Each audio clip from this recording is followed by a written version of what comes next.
Good afternoon everyone. তো আবার আমি আজকে চলে আসলাম একটা ছোট্ট রেসিপি নিয়ে, ইলিশ সর্ষে ভাপা।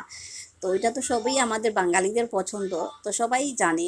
আমি তো প্রথমবার মা শাশুড়িদের গাইডেন্স ছাড়া বানাচ্ছি, তো সবাই দেখে বলবে যে কীরম হয়েছে। তো আমি এখানে সাদা শস্য, লাল শস্য দিয়ে আর একটা পোস্ত দিয়ে একটা পেস্ট বানিয়ে নেব।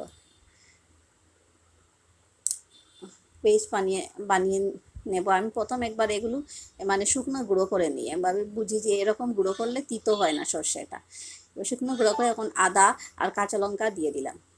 আদা কাঁচা লঙ্কা দিয়ে এগুলো আবার একটু পেস্ট করব, পরে একটু জল দিয়ে একদম পেস্ট করে নেব। তো হতে পারে কোনো একটু বুটবুটি হয়েছে, অন্যরা অন্যরকম বানায়, কে কীরকম বানাও আমাকে জানাবে কমেন্টে।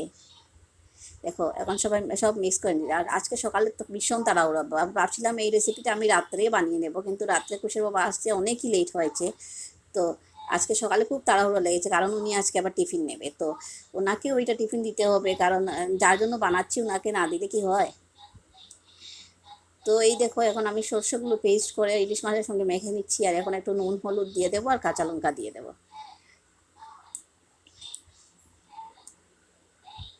তো কেউ যদি বানাও, যে কেউ যদি নতুন শিখছো রান্না, তুমি নিশ্চয়ই একটু ট্রাই করে দেখতে পারো যে কীভাবে হয়।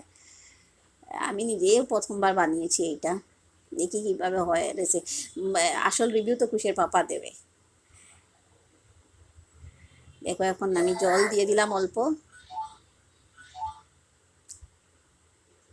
কুশু এখন ঘুমাচ্ছে, ও উঠে গেলে আর হয়ে গেছে। আর এই কাঁচা লঙ্কা চিড়ে দিয়ে দিলাম। এখন একটু অল্প সর্ষের তেল লাস্টে, আর এখন লাগিয়ে দিলাম। রাত্রে বানালে একটু শান্তিতে বানানো যায়, সকালে খুব তাড়াহুড়ো লাগে। আর এখন একটু কড়াইতে জল দিয়ে বসিয়ে দিয়েছি।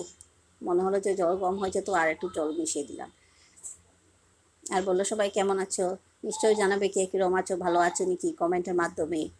এই দেখো আমার ইলিশ সর্ষে ভাপা হয়ে গেছে। দেখো এখন আমি তো টিফিন ভরে দেব।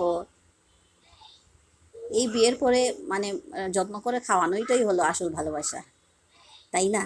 তো সবাই বাই।